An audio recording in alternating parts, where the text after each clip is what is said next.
Okay, today, you probably heard of other vitamins, vitamin D, vitamin C. These vitamins garner a lot of publicity. They're often talked about. They're in the news a lot for the many health benefits that they impart.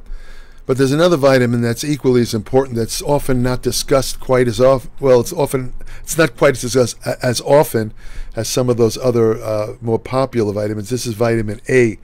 Vitamin A is a very important vitamin, and let's talk a little bit about vitamin A and why you need it. Vitamin A, similar to vitamin D, E, and K, is classified as a fat-soluble vitamin. That's something you have to know right off the bat, because to properly absorb vitamin A, you have to have it with some form of fat. Doesn't take a lot of fat, like a pat of butter, a teaspoon or a tablespoon of fish oil, some kind of fat. You got to have fat if you want to absorb vitamin A, because it's fat soluble, and without the ingestion of fat, you're not going to get a bile release. Bile is a substance produced in the liver. It's needed for fat absorption. It's also involved in fat-soluble vitamin absorption. So the first rule about vitamin A is always take it with fat. So the actual requirements or recommendations set for vitamin A are 900 micrograms for men and 700 micrograms for women. And children, it's like 300 to 600 micrograms. Vitamin A exists in both plant and animal foods, and it comes in two different forms. One's called preformed vitamin A, and the other's provitamin A. The preformed vitamin is the active vitamin. Just like you have with the omega-3 fatty acids, you have the precursor alpha-linoleic acid, which has to be converted into the active form of omega-3, which is EPA and DHA. The same goes for vitamin A. There's a preformed vitamin A, a preformed version of vitamin A, which is ready to go. It's the active form. It's found in animal products, meat, chicken, fish, dairy, and it includes other names for it include retinol, and retinoic acid. By the way, retinol is in topical form. Retinol is a form of vitamin A, which is the only truly effective, let's say, topical treatment for helping to minimize the appearance of lines and wrinkles on the face. They have all these various advertised, anti-aging creams. Most of them are very highly priced. Most of them don't do a damn thing. They're garbage. But retinol, any dermatologist will tell you that's the one that really works. It works by stimulating collagen production in the skin. I think you have to have a minimal concentration of topical retinol, something like 1 or 2%. You don't want to wear it in the sun because it increases skin sensitivity to ultraviolet light. It could give you a pretty bad burn, but it's something like you use at night before you go to sleep. Now, the provitamin A, these are the precursors of vitamin A. That's like alpha carotene, beta carotene. There's one called beta cryptoxanthin. The beta carotene especially is the most familiar form of the provitamin A. Beta carotene can be converted into vitamin A in the body. A lot of your vitamin mineral supplements, rather than supply preformed vitamin A, will instead supply beta carotene with the assumption that that beta carotene will be converted to active vitamin A. However, if you're diabetic, there's a very, very poor conversion of beta carotene into vitamin A. So if you're diabetic, you probably need to take the preformed vitamin A. You can't count on beta carotene. Now, there was a big controversy years ago where they were suggesting, you still see this online in a lot of videos and articles, where they're trying to suggest that beta carotene promotes cancer, which is absolute garbage. The study involved men in Finland who were very heavy smokers. I'm talking like 3 or 4 pack a day smokers. They already had the beginning of a cancer, lung cancer. And what happened is when they took when they took in beta carotene, the beta carotene, rather than acting as an antioxidant, which it usually does, instead it acted as a pro-oxidant, and in that sense it kind of stimulated the growth of the cancer. Now, it wasn't the beta carotene; it was the carcinogens in the cigarette smoke that kind of converted beta carotene into a pro-oxidant. If you took beta carotene alone, it does not cause cancer, it never causes cancer, and it would not cause cancer in anyone. But if you're a very heavy smoker, first of all, you shouldn't be smoking that much anyway. The smoking is going to kill you far more than any beta carotene. But if you're a heavy smoker, maybe you should probably not take beta carotene with it. But, you know, it's amazing how they transformed that study into this flat statement that beta carotene stimulates cancer. This is an example of poor media coverage of a study. It's very stupid, but you see that a lot. You see that vitamin E. People tell. I've seen videos. Some of them were made by MDs, which is really nothing short of embarrassing, where these MDs are telling people not to take vitamin E. It stimulates death. It stimulates mortality. It stimulates heart disease. That's absolute garbage. Absolute garbage. I don't want to even get into the reasons why, but trust me, these people are full of crap. And it just goes to underscore what I've said in other videos many times. Never, ever take the word of somebody who has an advanced degree, whether it's a PhD or an MD. Don't look at them like they're godlike know-it-alls and they know everything. And if they say vitamin E causes heart disease, walk away from them. They're full of crap. I don't know what their motives are. But an advanced degree is no guarantee of expertise. They are flat out dead wrong a lot. Unfortunately, most people don't have the scientific background to see through these errors that are made in these videos by these so-called scientific experts. I see them all the time. Now, here's some of the benefits, the health benefits of vitamin A, which are proven. When you lack vitamin A, you get a situation in your eyes. It's called night blindness, where you can't see. You're basically, like, let's say you're driving, you have these bright lights coming towards you from another car. It's almost like you're blind. You can't see anything. They call it night blindness, and basically that's a symptom of a vitamin A deficiency. The vitamin A is needed to convert light that hits your eyes into electrical signals that enter the brain. The medical term for night blindness is nyctalopia, and it's very prevalent throughout the world, which indicates there's a lot of people around the world that are deficient in night blindness.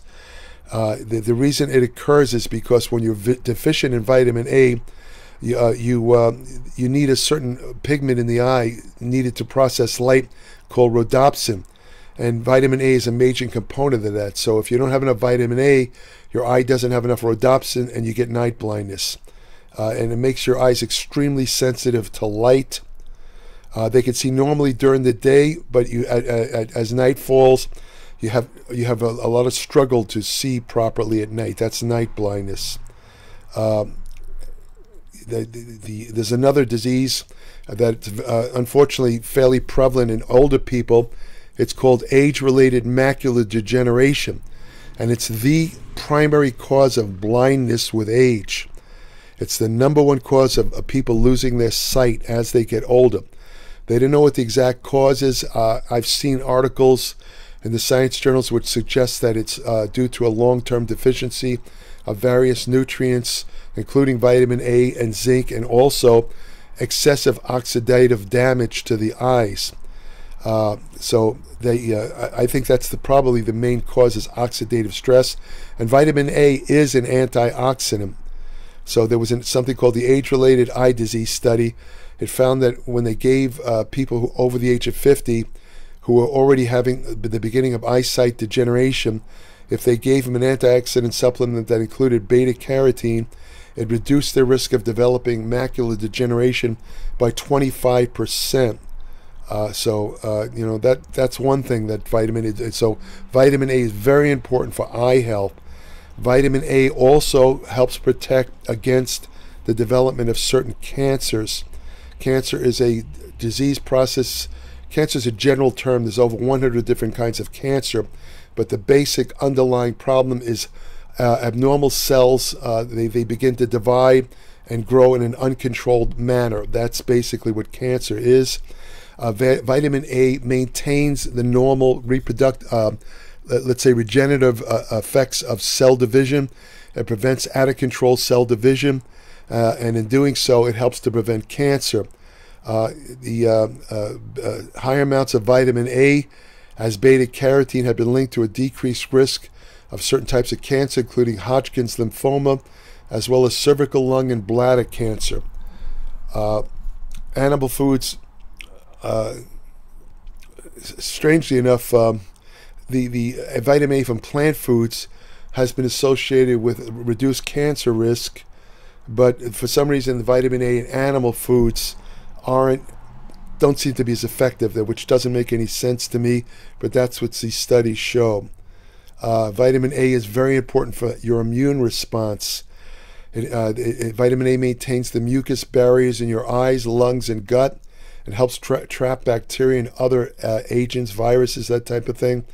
Vitamin A is needed for the production of white blood cells, which help capture and clear bacteria. When you have a vitamin A deficiency, it increases your susceptibility to various infections. In countries where infections like measles and malaria are common, correcting a vitamin A deficiency in children has been shown to greatly reduce the risk of these children dying from these diseases. Vitamin A also reduces your risk of acne. In fact, isotretinoin is a drug form of vitamin A that's used to treat the worst kind of acne. It's called cystic acne. Now, what's interesting about cystic acne, this is marked by these big red ugly cysts on the skin. It looks almost like disgusting looking thing. I've seen over the years a lot of heavy steroid users. They get cystic acne, especially on their upper back. In fact, it's so common in heavy steroid users that some doctors, when they see young men or whoever with cystic acne all over their back, it's indicative of heavy steroid use. That's how common it is. But isotretinoin is a form of vitamin A that treats. It's the main drug to treat cystic acne. Unfortunately, it dries out the skin tremendously, and that causes some problems with some people. And it should never be taken by women who are pregnant because it can cause birth defects. The typical acne is painful spots and blackheads. They form on the face, back, and chest. Acne is caused usually by an excessive release of a natural skin moisturizer produced in the skin called sebum.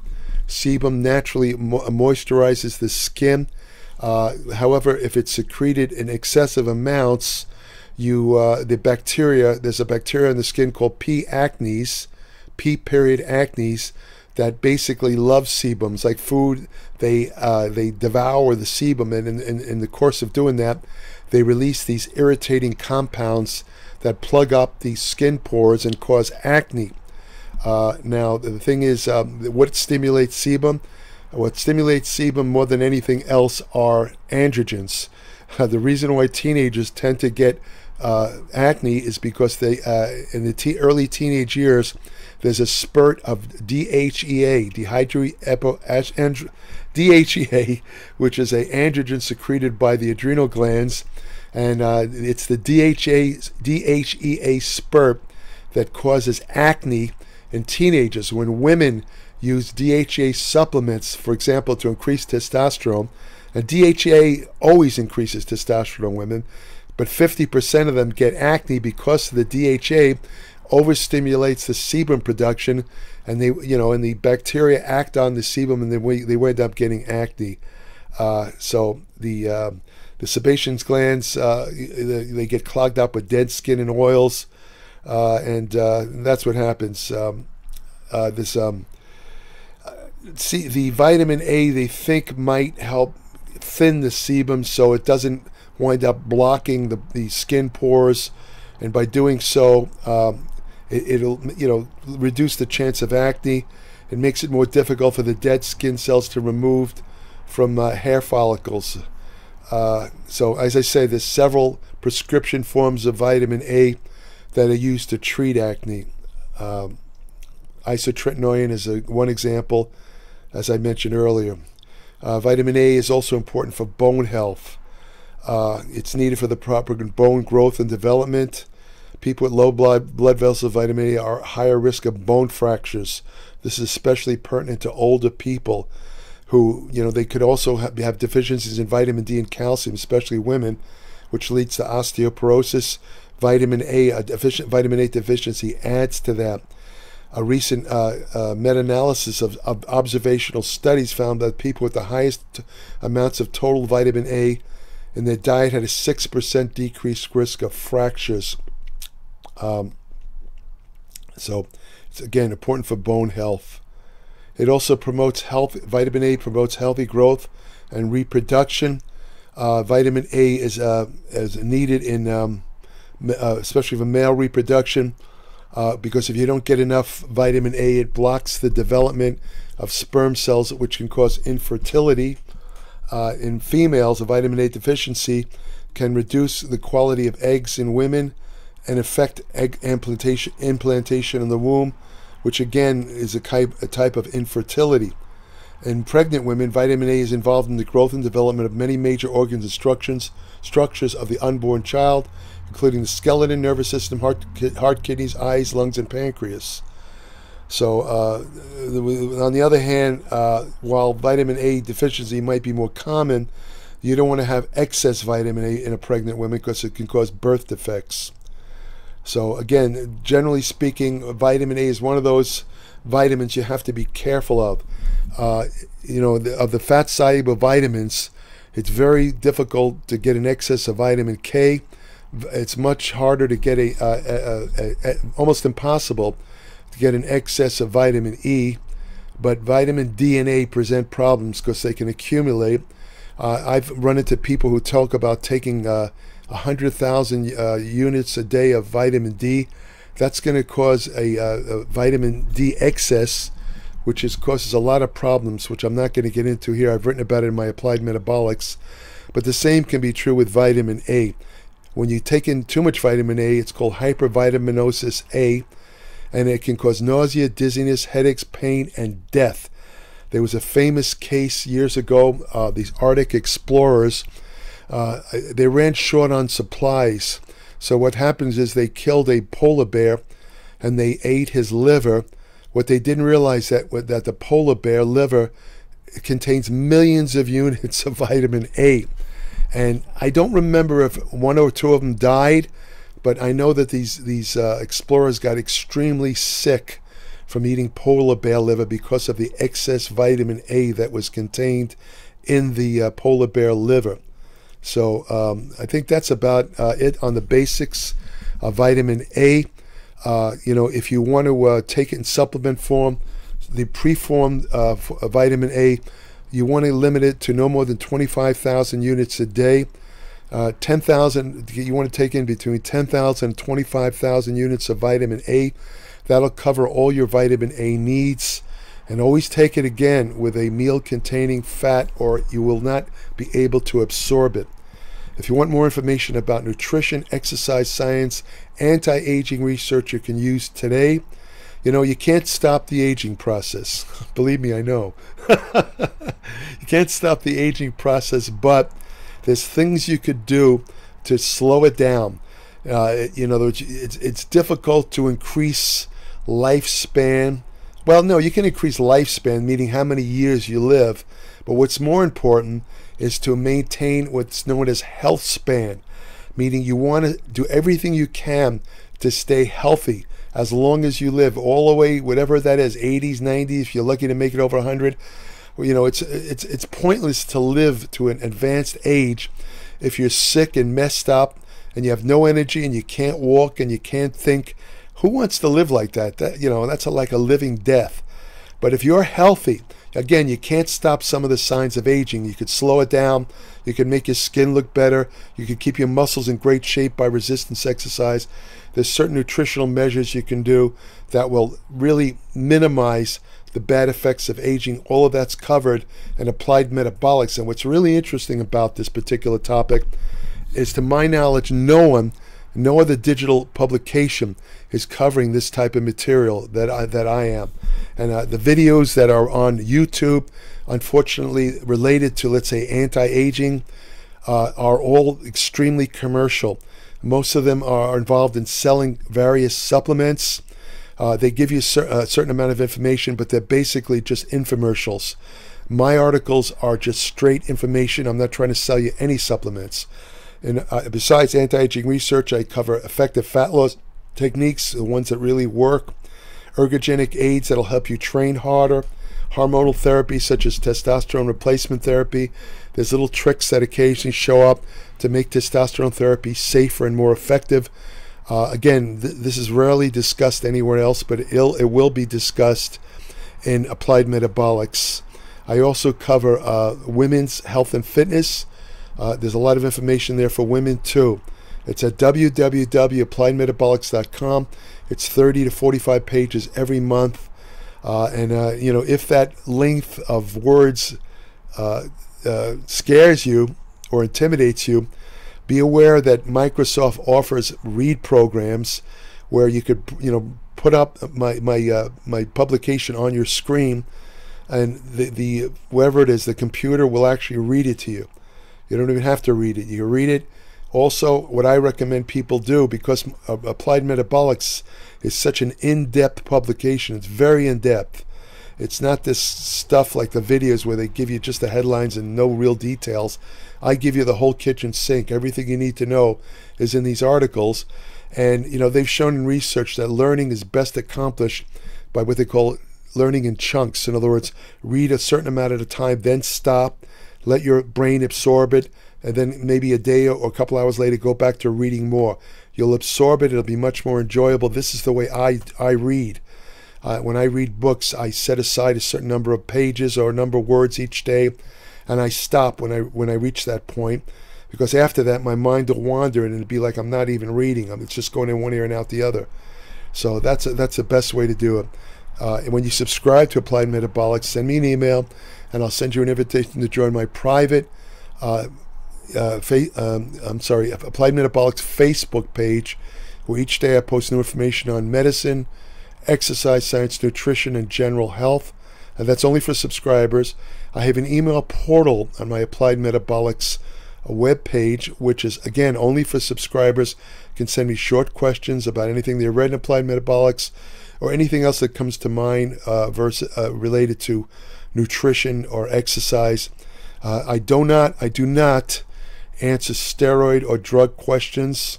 I'm not a medical doctor. I think it's unethical to recommend steroid programs. I think people that do that, pardon my language, are assholes. Because first of all, the steroid programs, the ones that they give out, are not based on one tiny grain of science. This is a little information for you, they're all anecdotal. They're pulled out of the air. Like, this steroid program worked for that guy, so it's going to work for everyone. Bullshit. That's not the way it works. And also, I don't like giving out steroid. I won't give out steroid programs, but I wouldn't do it anyway, because you never know who you're dealing with.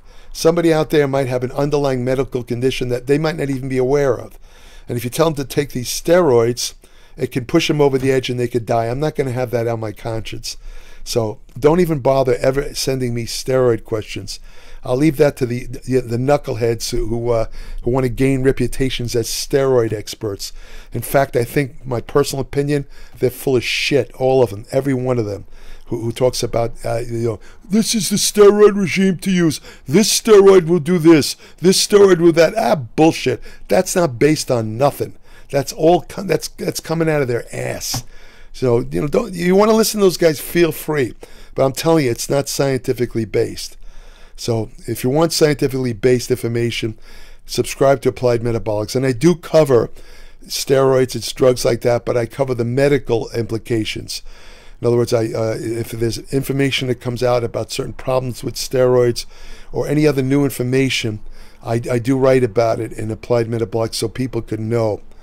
Again, that's about it. If you want to have let me see, did I leave anything out? I don't think so. If you want to have the best friend you'll ever have, go to your local shelter, adopt a dog. They are the greatest. Pretty soon I should have another dog. When I do get them, I'll introduce them in one of these videos so you can see my new best friend. Thank you for listening. Take care. Oh, by the way, before I forget, if you like my videos, if you think they're of any value, please, by all means, subscribe to my video channel. It doesn't cost a dime. It's free. When you subscribe, I think they send you an email telling you when my new video is posted. But just for your own information, I post new videos every Tuesday, every week. Every Tuesday there's a new video. So subscribe today, and please let others know about my channel. At least they'll be getting the truth. Somebody needs to tell the truth. All these lying crap bullshit videos that are on YouTube, somebody has to tell the truth. And that's what I promise you I'll always do. I'll never mislead you, and I'll always tell you the truth. Take care.